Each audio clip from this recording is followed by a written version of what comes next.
गंगा मैया की जय, बोल सत्य सनातन धर्म की जय।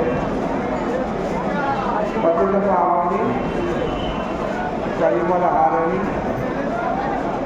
मंगलकारी मोक्षदायी माँ गंगा मैया का ये पवित्रतम तीर्थ अर्कीमेडी ब्रह्मकुंड है।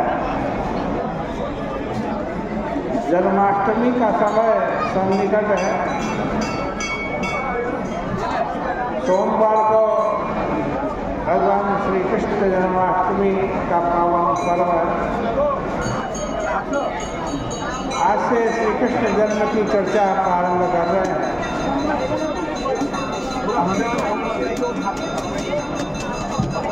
सुखदेव जी परीक्षित को कह रहे हैं मेरे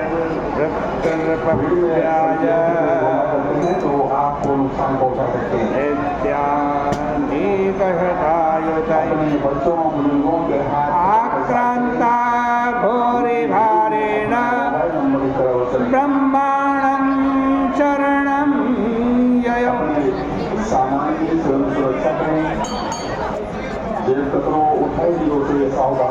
वे कहते हैं कि राजन, इस पृथ्वी पर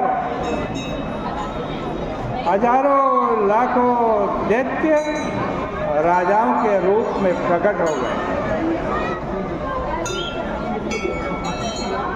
उनकी पहचान थी उनकी तृप्ति, उनका दर्प, उनका अभिमान। यही दैत्य का लक्षण है। वे समझते हैं कि हमारे बराबर और कौन है। देखो, आपको दर्पण शब्द का तो ज्ञान होगा। दर्पण कहते हैं आईने को, शीशे को।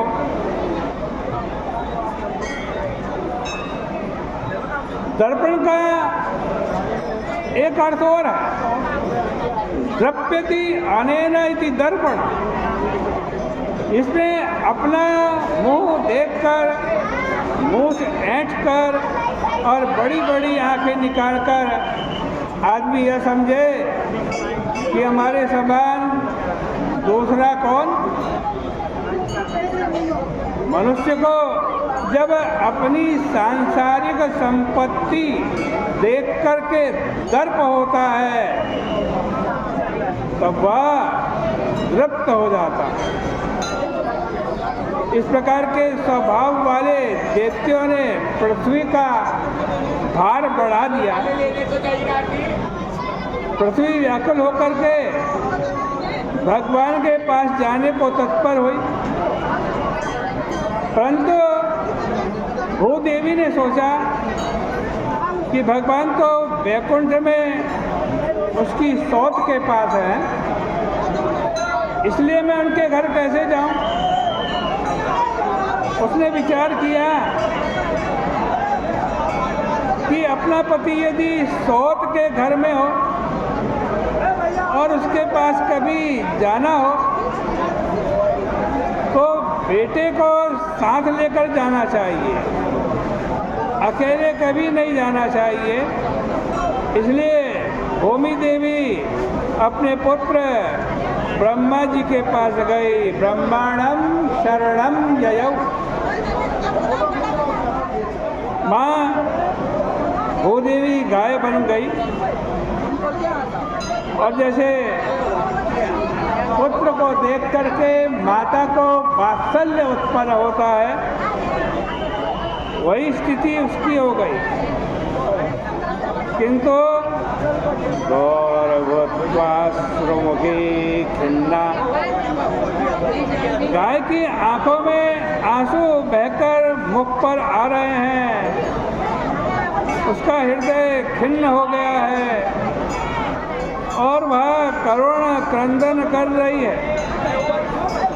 उसने ब्रह्मा जी के पास पहुंचकर उनके सामने अपना दुख बताया।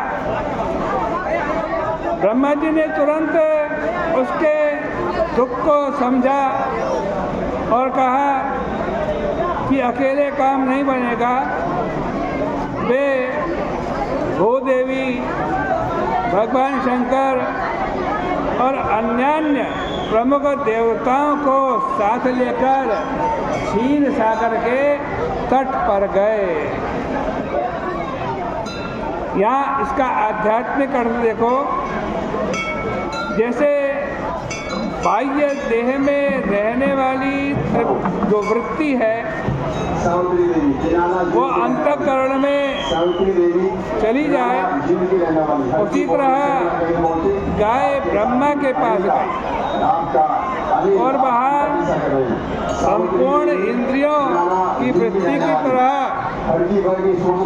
प्रमुख देवता इकट्ठे हो गए। त्रिनयन भगवान शंकर तमा के देवता हैं और ब्रह्मा रजोगुण के देवता हैं।